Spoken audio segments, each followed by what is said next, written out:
Wait lang. Meron, mamaya. Pause pa. Salita mo na, Mark. Good naman. Medyo ano lang.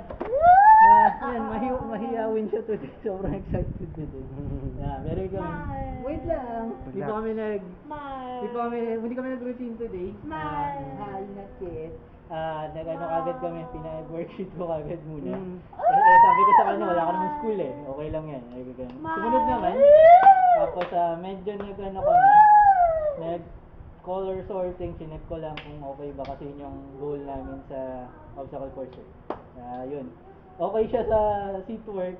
Nung nag-obstacle course na kasi, ano lang yun, simple lang dapat yun, parang iba-ibang shapes, parang peg. Pero kailangan, isi-sort mo kung magkakasama lang yung yellow, magkakasama yung red. Nung una, kaya, very good siya na sa worksheet ha. Pagdating namin doon, para lang, sabi ko, Mark, pare-pare yung color ha, baka nagmamadali or na, kasi sobrang nag-enjoy siya today eh, good mood today. Hiyaw ng hiyaw. Pinapa-quiet mode ko ngayon, nakikinig naman, tahimik naman.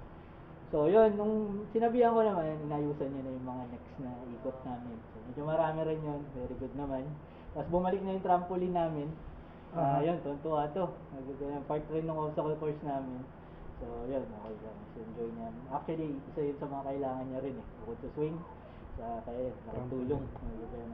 So after na yun, yung usual namin, may mga ano kami, puzzles, mga ano, okay siya. Minsan ano lang, parang simple lang yun eh, left right. Para masanay lang siya sa yung left right. In-explain ko sa kanya, minove ko rin siya. Medyo hindi niya talaga mag-gets. Yung left at saka right.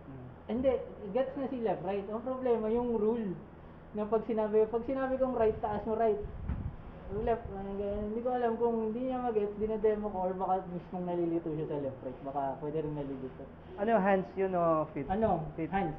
Tapos may paper pa. So nakapatong, iba yung kulay ng right, iba yung kulay ng left. O sabi ko, right, tanda mo red. Left, purple. Sabi, ilang demo kami, sobrang hindi niya talaga, na-frustrate na siya. Tapos medyo, saglit lang naman, nagkampas lang. Sabi ko, no. Ganun lang, in-explain.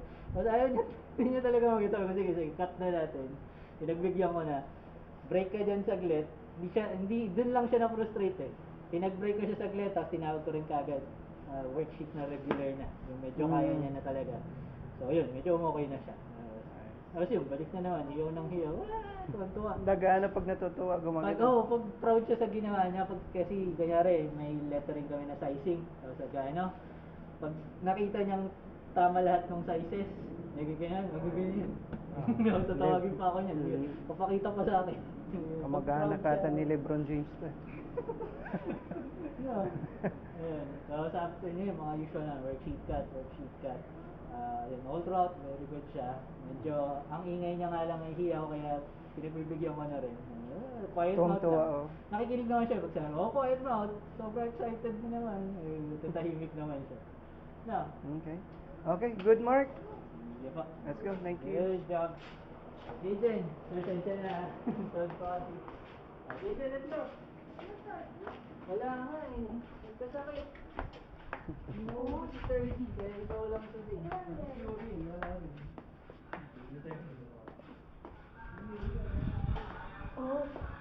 Ano, kamusta ka? Kamusta? Ha? Happy? Happy? Uwi ka na.